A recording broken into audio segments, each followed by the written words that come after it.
Thanks very much and welcome everybody. I'm glad to have you back for our last in our series of onboarding webinars for this cohort. So let's go ahead and get started by taking a look at our agenda. So today we're going to be talking about the HUD-50058 MTW expansion family report. We're going to start out by talking about updates to the Housing Innovation Portal, or the HIP.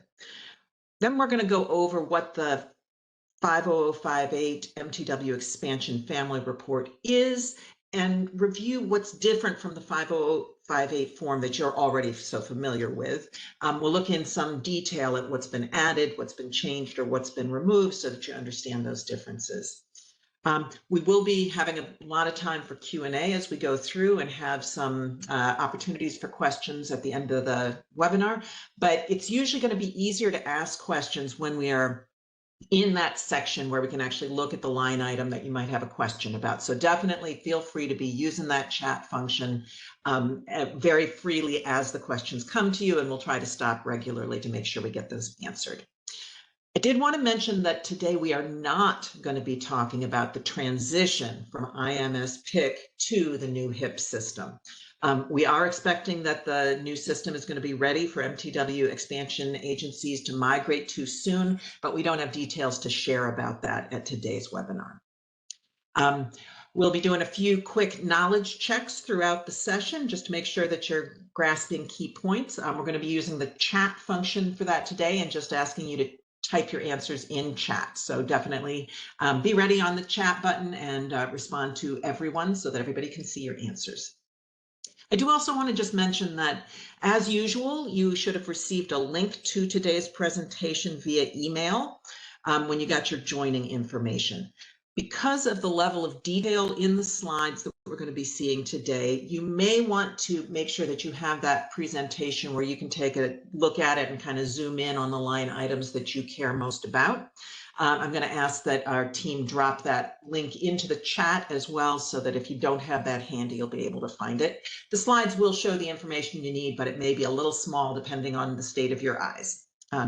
So with that, I'm going to say we've got two fantastic HUD presenters with us today, John Kincannon and Praveen Krishnan, and John is going to start us out. So John, take it away. Thanks, Janet. And hi, everyone. As Janet said, you've made it, our last onboarding webinar. So we'll be sending out, trophies afterwards for making it this far. I'm just going to talk a little bit about HIP at the very top, and then we're going to jump into the 5058 expansion form. A lot of this information was shared at some of this information on this slide was shared at the MTW conference. I know all of you weren't able to make it, so I just want to make sure we're all on the same page here. And you have the latest. Ash Sharif from our Deputy Assistant Secretary from REAC, who is the lead on the HIP system, just provided some remarks. So I'm going to include that here. But just for those of you who don't know, HIP is the successor, will be the successor system for IMS PIC. And the MTW 58 expansion will only be in the HIP system, and it can't be submitted into IMS PIC. It's still too early for agencies in this cohort to have approved MTW supplements, although I think we just got some in just within the last couple of weeks, so that won't be true for long. But here's some information that may apply in the future, that will apply, once your MTW supplement is approved and if the transition to HIP has not occurred for you yet. And hasn't happened for anyone yet. So once you have an approved supplement, but you haven't migrated yet to HIP, HUD will contact you to obtain information about who your software vendor is for your 5.8 submissions. For households not affected by MTW activities, you can continue to use the regular 5058 form at IMS PIC. That's after you've got an approved supplement. Now, if your PHA is one of those that has an approved, once it gets to that stage where you have an approved supplement, and you can't submit your form, your regular HUD-50058 and IMS PIC, and that may be due to receiving errors for data that does not conform to that form. For example, if you have some sort of alternative uh, recertification schedule, or if you have some sort of alternative rent model that we've approved in the MTW office, then we suggest that, if possible, that you make the necessary modifications so that the form will be accepted and you can continue to submit it in the regular 5.8 form. However, if it's not possible to submit it into IMS PIC, we've sent out email to all of you, put this in writing. If it's not possible, you'll need to hold those records back and submit them on the HUD-5058 expansion form once you've migrated to the new system. It'll be suggested that you submit them with the oldest effective date first, and in order after that until the most recent action is submitted. Now, HUD will be migrating 1 to 2 PHAs into HIP to start with at a time. We'll be able to take the information we learned from those early PHAs and incorporate them into the system for PHAs that will come later in the year. And we'll contact PHAs as we're able to start migrating additional PHAs. I'll say, was shared at the conference, they expect in the next, this is as of 2 weeks ago, in the next about 30 days to start bringing on the very earliest agencies onto this new HIP platform. And then they have subsequent waves. I would say the asset building cohort PHAs will probably be towards the back of the expansion agencies. So I wouldn't expect to hear anything from the HIP team or REAC, at earliest would be, I would say, midsummer for you all, but we'll have more information. We'll let you know as we hear it. And again, they'll contact you when the HIP system is ready. And that's something we're working on a lot with our partners in REAC. So just wanted to get that information out there about HIP. So next slide, please. Now the family we have 3 50058 forms, and this is talking about today, the HUD-5058 expansion family report. So as a PHA, you're already familiar with the HUD-5058 family report, the standard form. As MTW expansion agencies, you'll use this form, this expansion family report, to collect and submit data about most of your families. So you will use this form, and it applies to your regular tenant-based and project-based vouchers, your public housing, and your special purpose vouchers for which MTW flexibilities are being applied. And we've listed out all of these special purpose vouchers here in the slide. But you'll continue to use the standard HUD-5058 form, or non-expansion form, when you're reporting mod rehab families, or for households, say in HUD-VASH or EHV programs, if you're not applying any flexibilities to those families. So, and for any special purpose voucher, if the MTW flexibilities are not applied. Now we have a really detailed FAQ that we update as new voucher types go out, and it's linked to in this slide, and it's on the MTW web pages. And you may have seen or heard there's also a HUD-5058 MTW. That's the form that's used by the initial agencies, and you won't be using that. They're very, very similar. Next slide, please.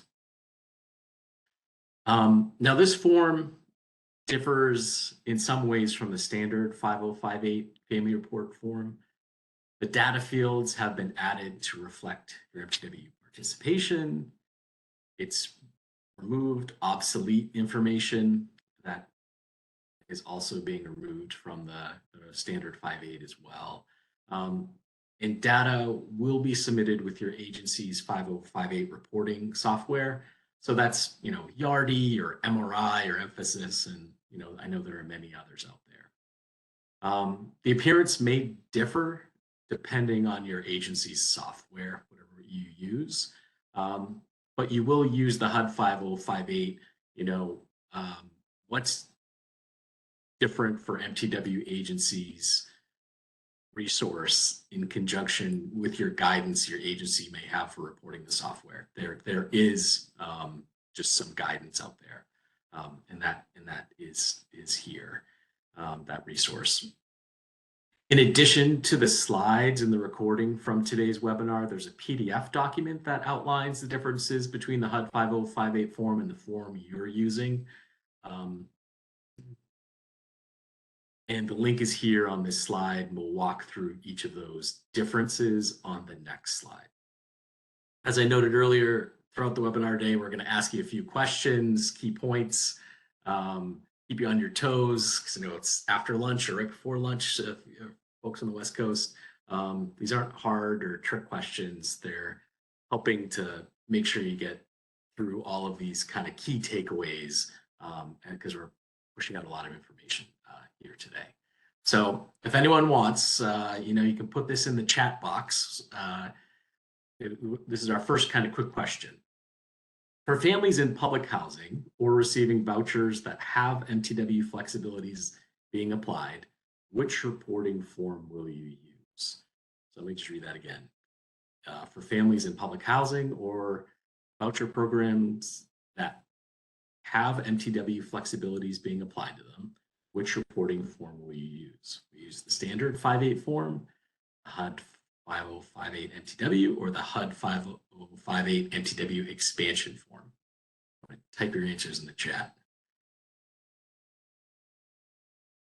Thanks. And I see Janet put that question into the chat. So this is an easy one, right? Thank you, Elizabeth. You'll use the expansion 5058 form. Next slide, please. Now, so we're going to just walk through the form today. And we'll start with section 1, the agency section. This just captures background on your agency and the unit for which information is being reported. There are only a couple of differences in section 1. Next slide, please. In line 1C, the voucher program type codes have been separated, so they're not all contained under VO, as is the case on the standard 5058. So you'll see the LP and LN program types are only applicable to MTW. So that allows you to report, as you know, under MTW, you have this ability to create local programs. This just allows you to report households who are under those local non-traditional programs. Also, 1H is a new line. In this section, you'll report what unit the household occupies using a unique real estate ID number, and that number is established in the system. You don't have to come up with it. This is something HUD has wanted to do for a while. It'll allow us to track kind of how, say, units move. If, say, it's for instance, being able to look at what was, say, a former, say, public housing property that has converted to RAD. We'll have a unique identifier for those units. If you don't know what the unit real estate ID number is, you'll just enter the development number and that information, and the system will take care of the rest. Next slide, please. Now, section 2 captures what action the PHA is taking, like new admissions, re-exams, change of unit, etc. For 2A, it's pretty much the same as what you're used to. There are 14 action type codes that you can choose from. The only change to the list of options is that historical adjustment has been removed. That code only pertained to households previously entered in the MTCS system, if folks, a system that predated IMS PIC. for my time in HUD, and that's so it's no longer relevant. In the system, the other 14 options remain the same. Next slide, please. And also in section 2, under line 2M, when you're selecting a special program, note that welfare to work is no longer listed. It's no longer an active federal program, so it's been deleted as an option. And also check enhanced voucher if applicable. Otherwise, you can just leave that section blank. And next slide. Yep, 2V. 2V is a new line that allows you to report if a household was a participant in an MTW self-sufficiency program in the past year. So you have an ability to, obviously you have your FSS programs, but you can create an MTW self-sufficiency program as well.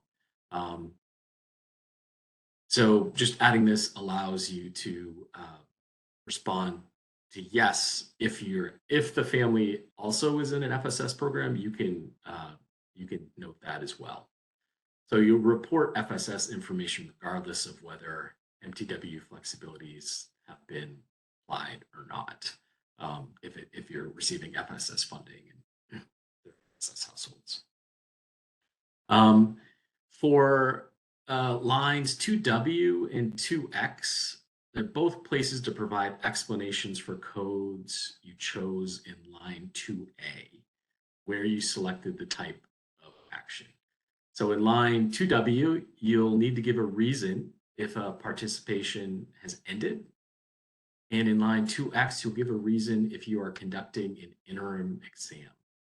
We'll say 2X is something that HUD has long been trying to get on all forms. You may have, those of you who follow what's coming out the door at the building, we're going through a paperwork reduction act process and updating all of the 5.8 forms that will include exit reasons. So HUD will have a better idea kind of nationally where our families are going if you know where they went. So whatever the reason for the program participation ending or for conducting an interim re-exam, lines 2W and 2X are where you'll put those reasons. So I am going to turn it back over to Janet for the next slide.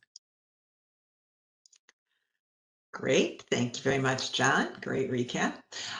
So you can all see here on the screen a quick summary of the topics that we just talked through.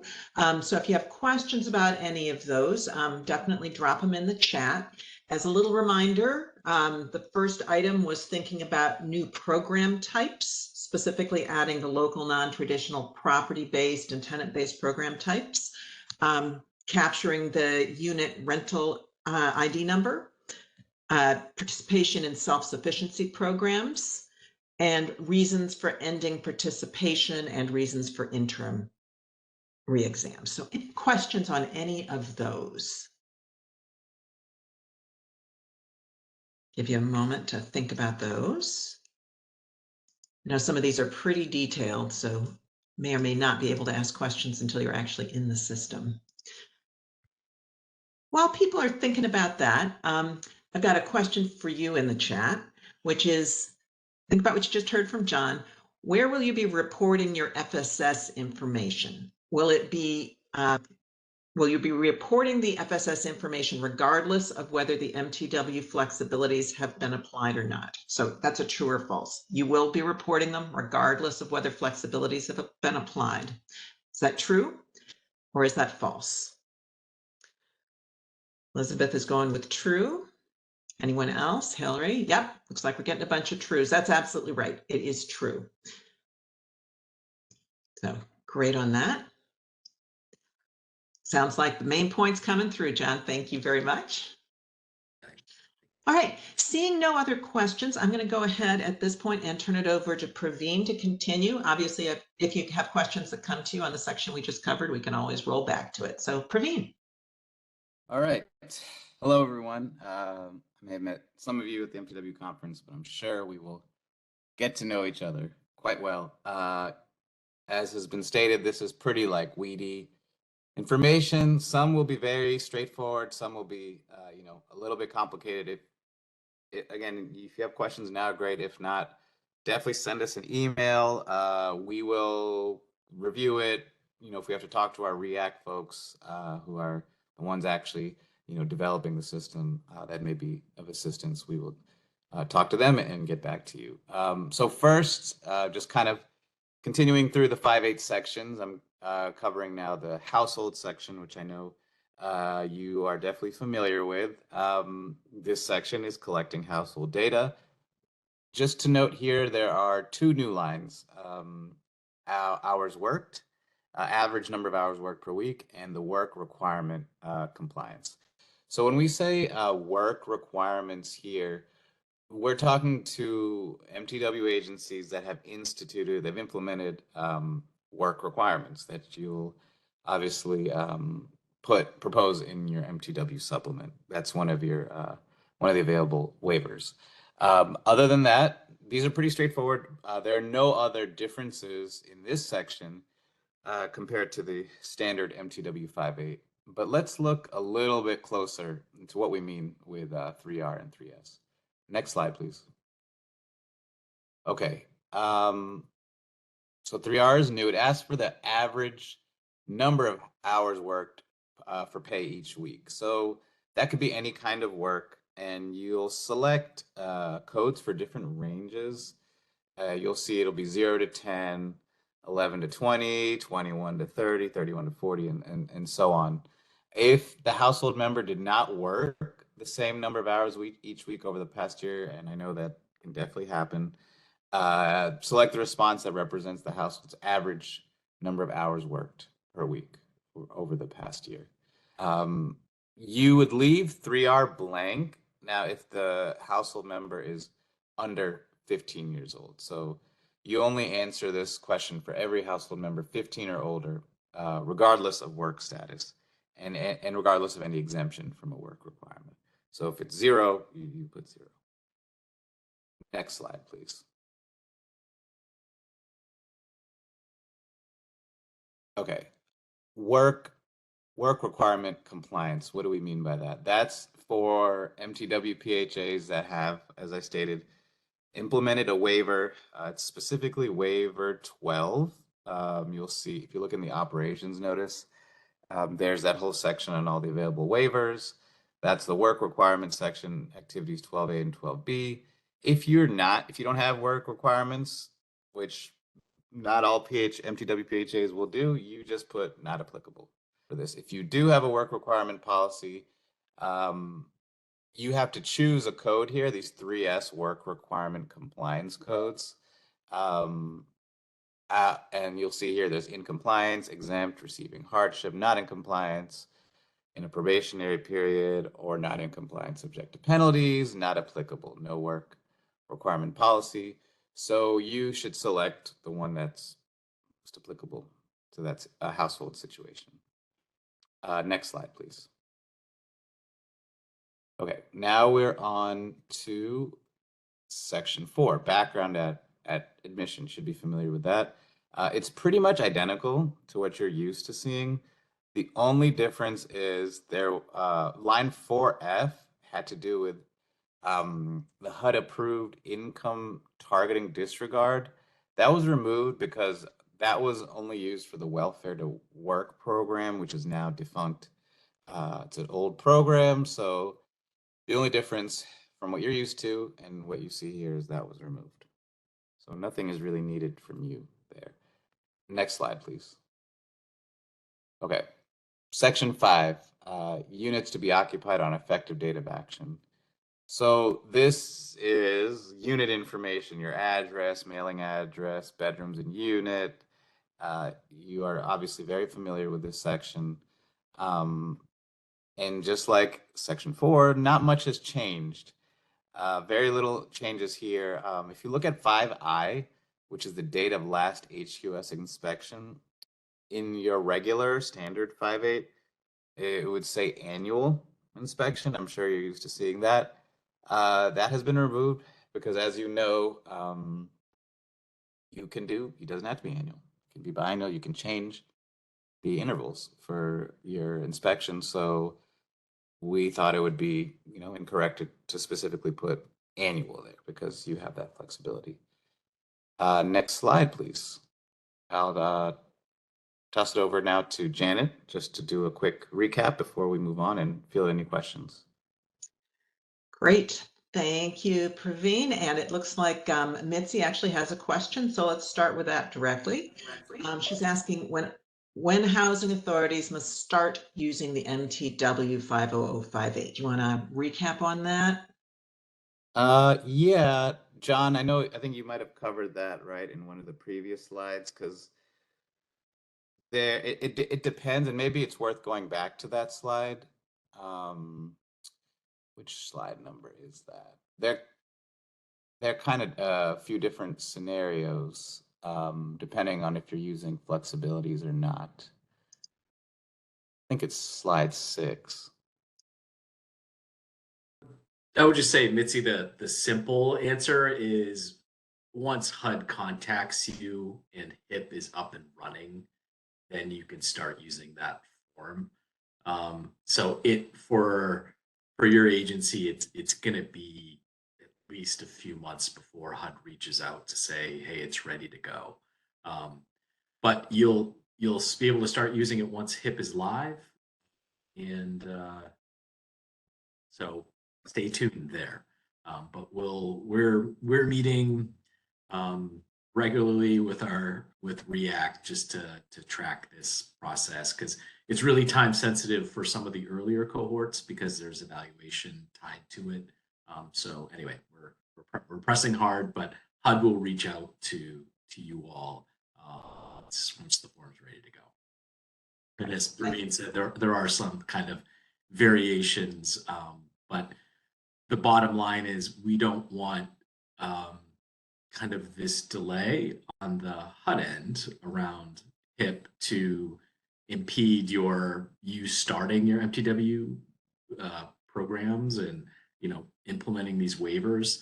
And so that's why we've said we laid out those options earlier, so you can get started now while HIP is still being developed. Great, thank you, John. And great, Mitzi, if we've got questions on earlier sections, always fine to go back to those. So that was great. So returning now to where we had been with Praveen, just remembering kind of the primary changes that he talked about. So capturing the number of hours worked per household member, determining whether there's a work requirement that's applicable to your PHA, and then removing the income targeting disregard and removing annual from the HQS inspection. So those were the topics that he had covered there. I'm not seeing any questions popping in, so let me just give you a couple of questions to think about here.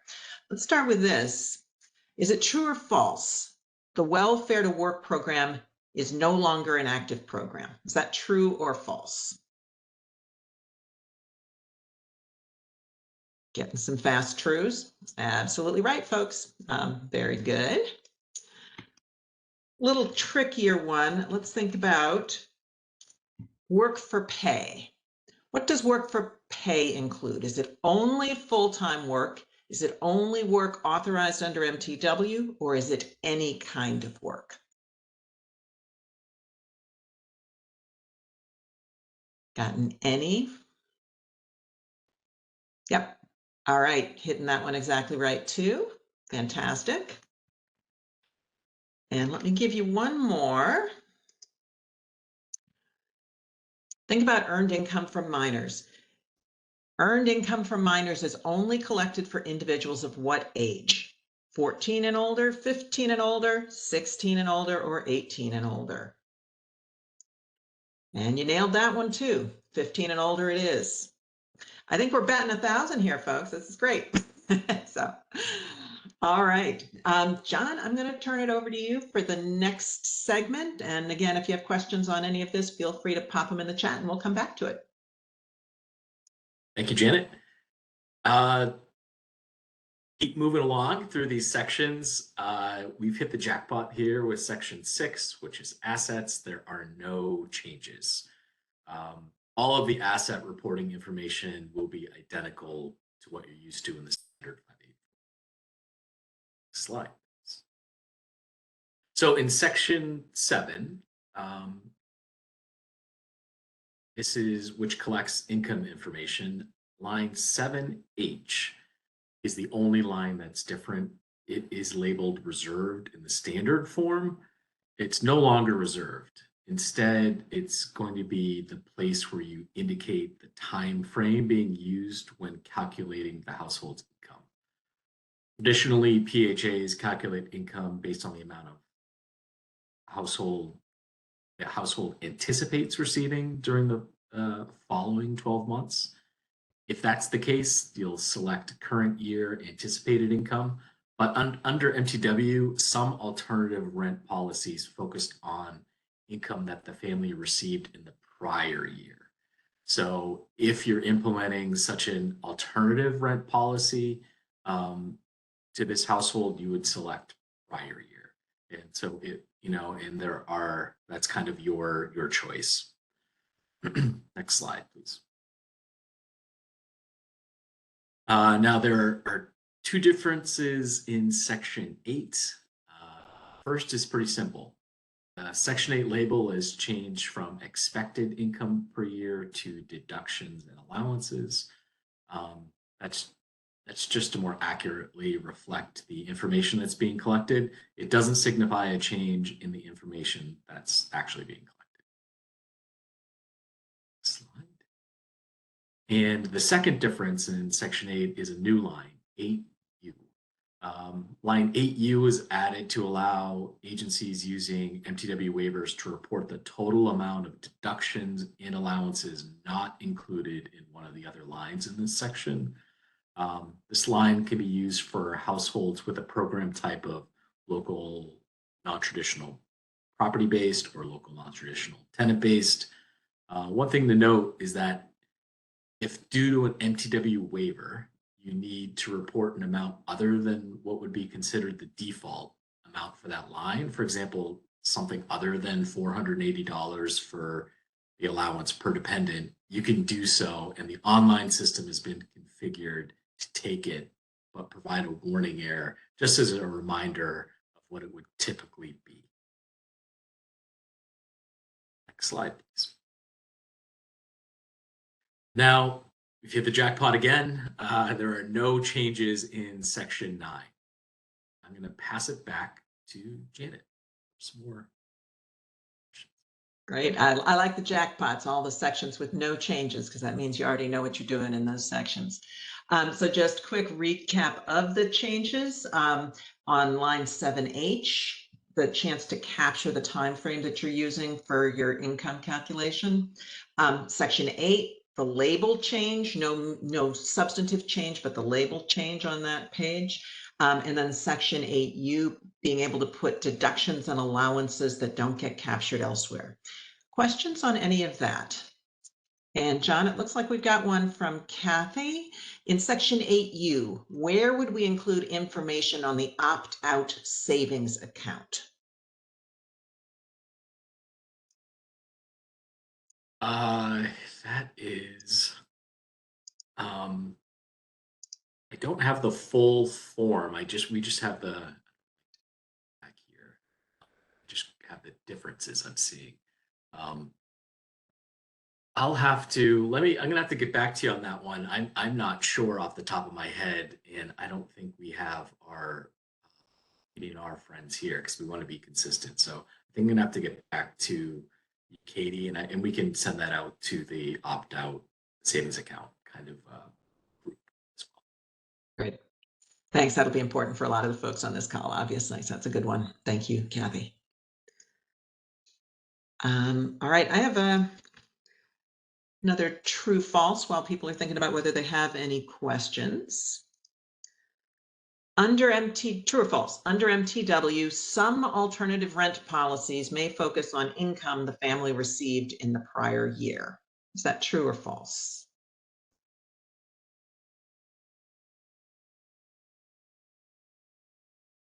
Yep, that's true. That is absolutely possible under MTW.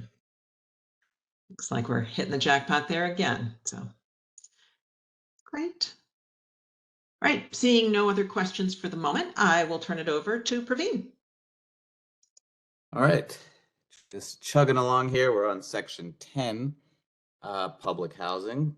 So one minor change, turnkey 3, which from what I've been told is an old boutique program that is also no longer around.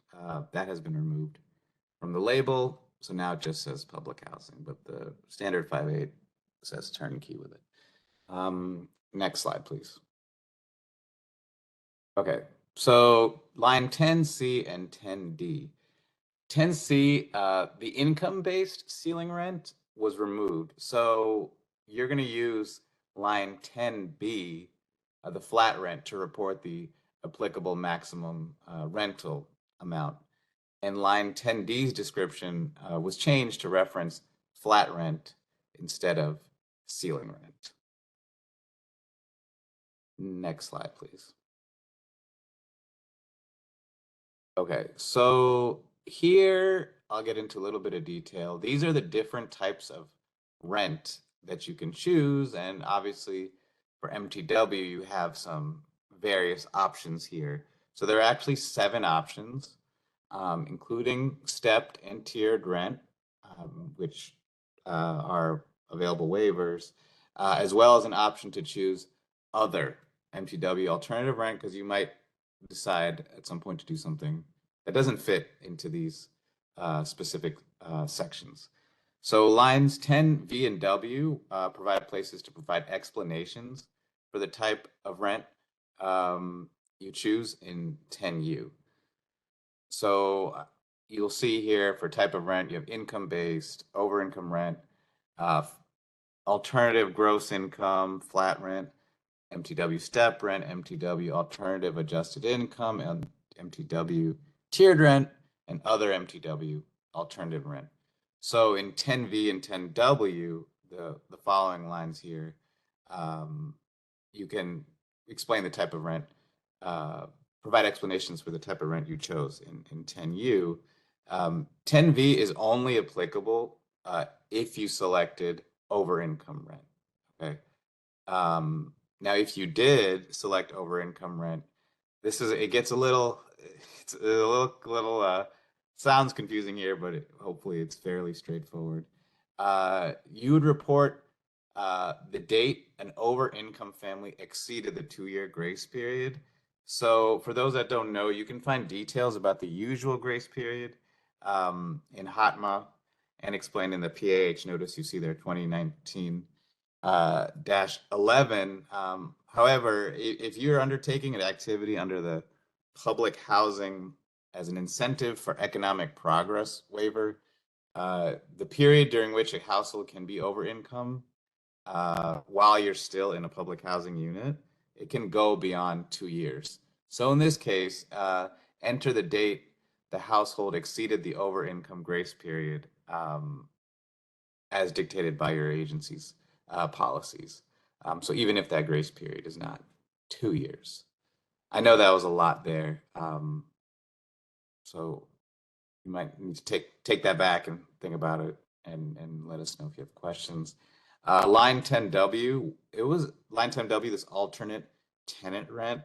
It was added so agencies can report the amount of rent a household is paying if it's something other than income-based or flat rent. If something else other than income-based or flat rent is selected in 10U. With that, next slide, please. I know we've gone through a lot. I think it's break time, if that's what we want to do. Yeah, Praveen, let's just pause for a moment and see if folks have questions on section 10 before we take that break. So I know, as Praveen said, there was quite a bit of information there. Let me just give a minute if anybody wants to re-review any of that.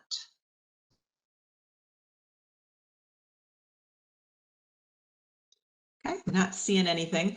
I will spare, oh wait, I will just say I don't have a multiple choice for you or a true and false on this section, so we will just go to a break. Just have 10 minutes. I know it's been a lot of information coming at you, so just step back, absorb for a minute. I've got 12 after, so we'll come back at 22 after. Thank you.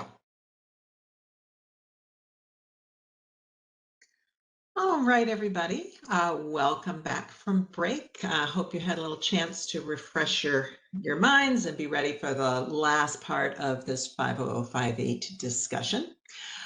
So at this point, we're going to let Praveen continue on and take us into the next section. So Praveen. Yes. All right, we are in section 11. Project-based vouchers and local non-traditional property-based vouchers. So there have been some changes here. So this is specifically for PBVs, but also for local non-traditional, which is a new flexibility you have as an MTW agency, which is, kind of outside of traditional Section 8 and 9. And you might decide to have a L&T type of development, a property-based development. So this is an opportunity on where you can report on that. So Section 11 was renamed Housing Choice Voucher, project-based vouchers and local non-traditional property-based. So now it's called the Housing Choice Voucher Program. It's no longer called Section 8 technically, so that was removed. And we're no longer referencing certificates, Section 8 certificates, because that's an old program that is no longer used. And as I said, this is going to be a place for you to record L&T property-based assistance. So prior to this, and including for the initial MTW agencies that have L&T activities, L&T could mean a lot of things, a lot of different pretty cool flexibilities you have. But here specifically is if you're doing development, and in the past, the old 5.8 didn't accommodate that. So there is no reporting at all through PIC or now through HIP, through the old 5.8 that would account for L&T. So that's kind of a big hole in reporting. So with that in mind, the expansion version of the form allows expansion PHAs to capture data about households receiving this assistance. So this would be project-based local non-traditional assistance would be here. And we'll also talk about more tenant-based L&T assistance is now captured in section 12. Next slide, please. Okay. Okay. So there are quite a few additions to Section 11 having to do with calculating alternative rents in a project-based setting. You're going to essentially see the same additions in Section 12 for calculating alternative rents for tenant-based. So we're going to look at them in Section 11, but these are the same changes that are going to apply to Section 12.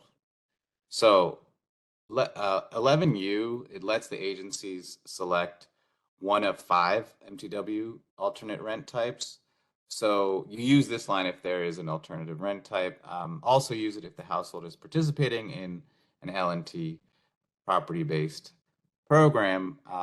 And you would leave this blank if it is a standard rent calculation. So what you are more familiar with is what you see kind of above there. You see 11R, the total rent, total HAP, right? Total rent, HAP to owner, 11R, S, and T, and the previous fields too. That's kind of your regular traditional way of calculating rent. Here, it's accommodating for if you've chosen an alternative rent calculation. So in 11V, you put the alternative HAP, and 11W will be your alternative tenant rent. So note that in the regular rent section that I was just talking about, line 11S has separate cells for entering positive or negative tenant rent to account for utility reimbursements. For the alternative rent calculation, there's only a single cell for tenant rent.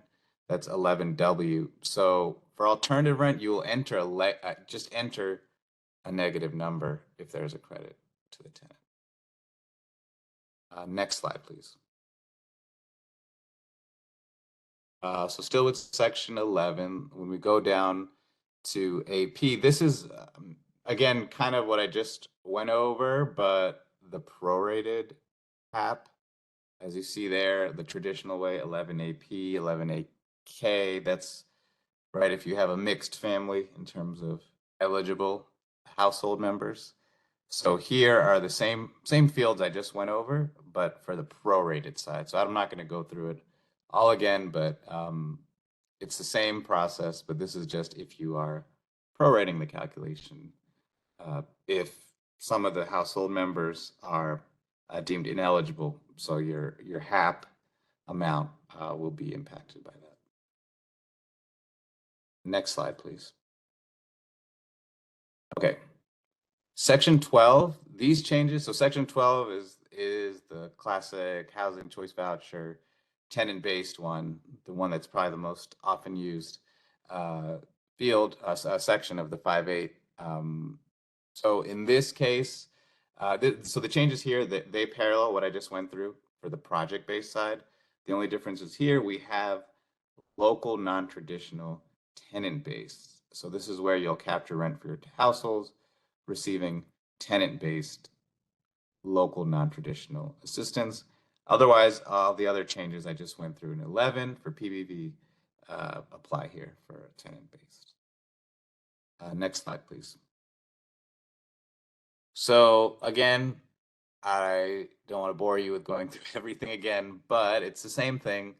12X, 12Y, 12Z are your alternative rent types that you may choose, your alternate HAP to owner based on your new rent calculation, and the alternate tenant rent. And we should also note one thing we're not touching on here.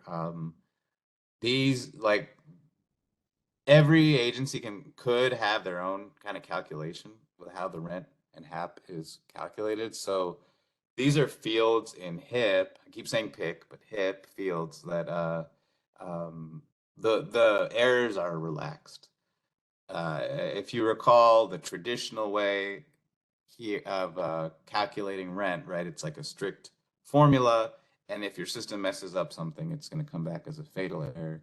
You have flexibility here within your system, however you want to calculate it.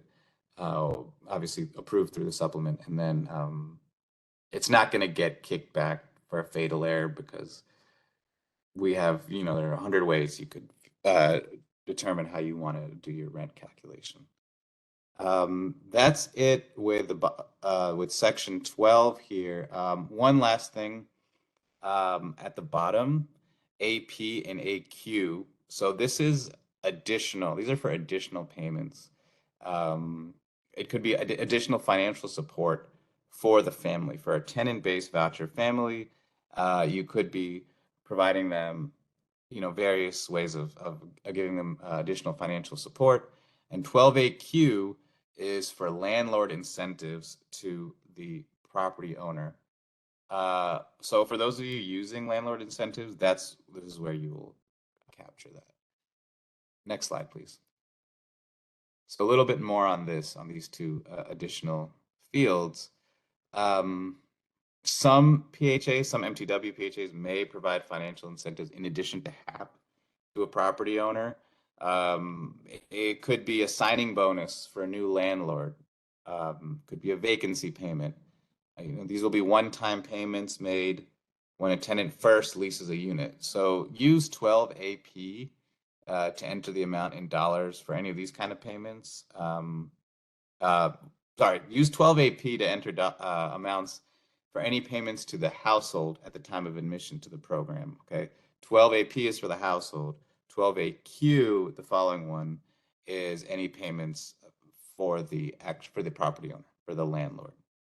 And don't include here, this is only monetary assistance. So it has to be a number, actual dollars, not any other sort of incentives you might be providing. I know that was a lot, but with that, we'll go to the next slide. I think we're going to take questions here and a recap. We are indeed going to take questions, Praveen. Thank you. And we do have one in the chat. Sharon asks, do we still have to report community service hours for public housing residents under MTW? Would you have an answer to that? I think the answer is yes. John, do you know for sure? I don't think there's any change to that, but you might have a better idea. Yeah, that's not something I don't think that's changed. I know field 3Q asks if the family is meeting the community service or self-sufficiency requirement. I'm looking at the form though. I don't see the number of hours. It asks about average hours worked per week. But we didn't call that out as a difference from the standard 5.8.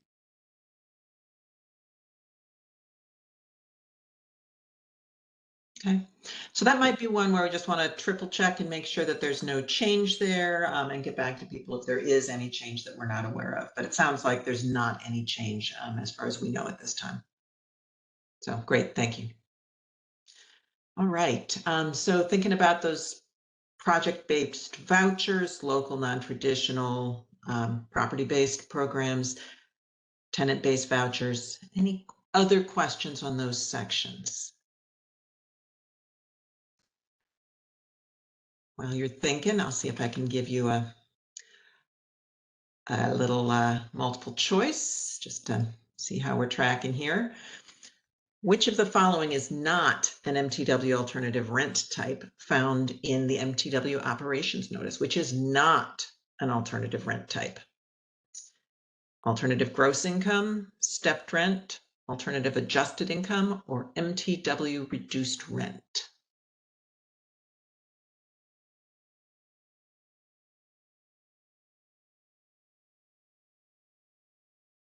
Not getting any takers on that one. Mitzi's going with D. I think you're all checking your operations notice because you know better than to answer a question like that without looking in the appendix. For those of you who are hitting D, you are absolutely right. MTW reduced rent is not something that's in the operations notice. So well done, folks. All right. I'm not seeing any other questions there. So I'd say, John, let me turn it over to you to continue on. Okay, thanks. And this is the home stretch, everyone. In no changes in sections 13 or 15, and there is no section 14, and there isn't a section 16 on this form. One note though, if a PHA has a household assisted under mod rehab program, I think we mentioned this at the top today, that reporting would still be done using section 13 of the standard 5058 form, not the expansion version. And that's because mod rehab isn't applicable to MTW. So let's move right on to our final section, section 17. On this section, so this is section 17 is all about FSS and the MTW self-sufficiency programs. There are lots of line differences in section 17, all designed to allow for separate FSS data with or without MTW flexibility and MTW self-sufficiency reporting. So first a wording thing. MTW self-sufficiency replaces welfare to work, as Ian was just mentioning in the label, because welfare to work is no longer an active program. And next, I want to take a moment to note the difference between the FSS program with MTW flexibility, which is waiver 10 in the operations notice, and the difference between the MTW self-sufficiency program, which is waiver 11, and it has sub-activities in the operations notice. Waiver 10 is for PHAs that have an FSS funded program, and they're applying MTW flexibilities to it. Waiver 11 is for when a PHA is using their funding to implement a self-sufficiency program that it might look a lot like FSS, but you've designed it. So there is just some differences there. But you'll always report in the FSS part of Section 17 when a household is an FSS participant, is part of the FSS program, even if you're applying MTW flexibilities to those households. And you will not report in the FSS section when a household is part of an MTW self-sufficiency program. That's if they're doing, only one or the other. There's a separate section coming up where we report that type of activity. Next slide, please. Line 17I was updated to reflect that it will only be used for FSS reporting. This allows for separate reporting on FSS and MTW self-sufficiency. And remember, we said earlier that you'll need to report on FSS regardless of whether you're applying MTW flexibilities to or not. Since those lines are not new, we won't go over them here. Next slide, please. Now, what we will go over is that starting here on line 17N, you'll find a section of the form dedicated to MTW self-sufficiency. The data requirements are identical to those in the FSS program, and they're covered in 17I through 17M.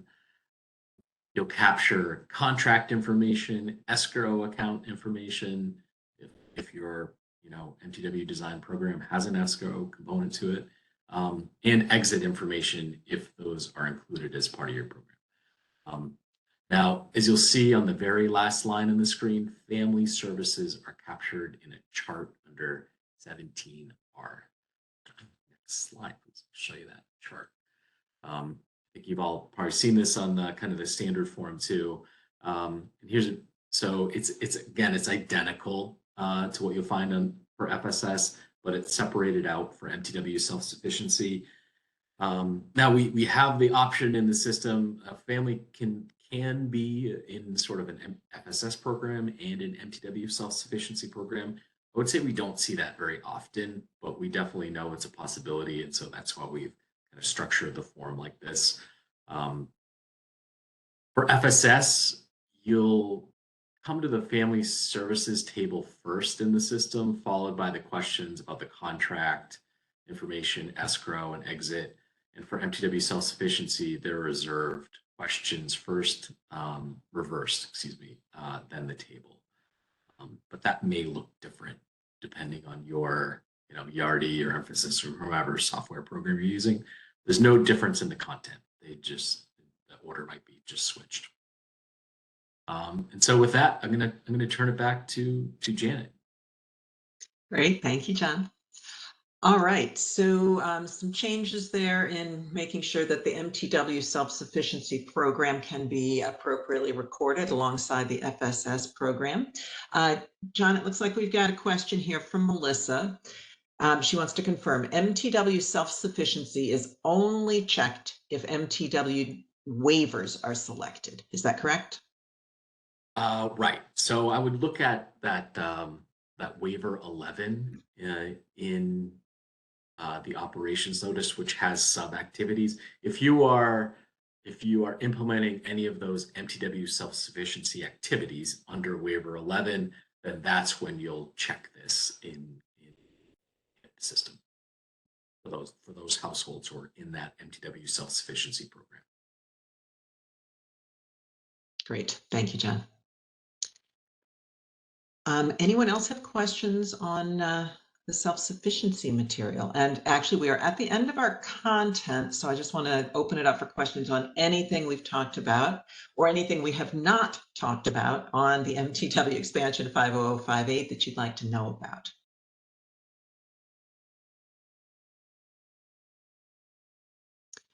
While you're thinking about whether there are any last questions, why don't we go to the next slide? We've got, as usual, a list of resources for you. Some of these you've seen before. There is, for example, the MTW operations notice, which we like to mention at every possible opportunity. There is also here a link to the 50058 MTW expansion family report, so you can look at that document. There is the resource there in the third bullet that really summarizes what is different. So when you're getting ready to start filling out your new MTW expansion report, that document can really be a nice refresher for you about what's different here than what I'm used to seeing.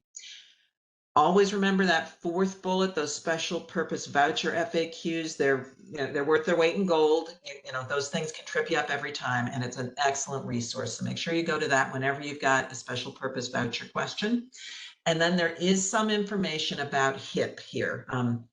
As you've heard, your transition to HIP is going to be something that's going to be on a rolling basis. HUD will be reaching out to you to let you know when it's ready to happen. But if you want information about what that's going to look like, that is a resource that you can take a peek at. So we do have another question just popped in. Mitzi's asking, are there changes for the Ross reporting under MTW for housing authorities? I don't think there are any changes. No, Mitzi. Great, Jen. Just Thank you. continue doing the same thing.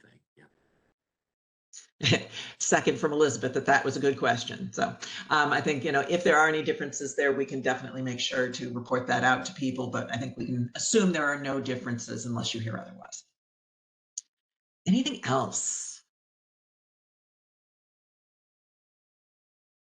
Now, you do know that if you have more questions, you can always send them to the MTW mailbox and you will get answers to those. So definitely use that resource. As we mentioned at the top of the hour, this is the last in your series of onboarding webinars. But that said, we are going to continue having sessions where we really focus on a community of practice approach to helping you think about the programs that you're going to be implementing and building for asset building. So you will be getting more information about those sessions as time comes. We're in the middle of trying to plan some of those out for you, so those will be forthcoming and you'll be getting information about those.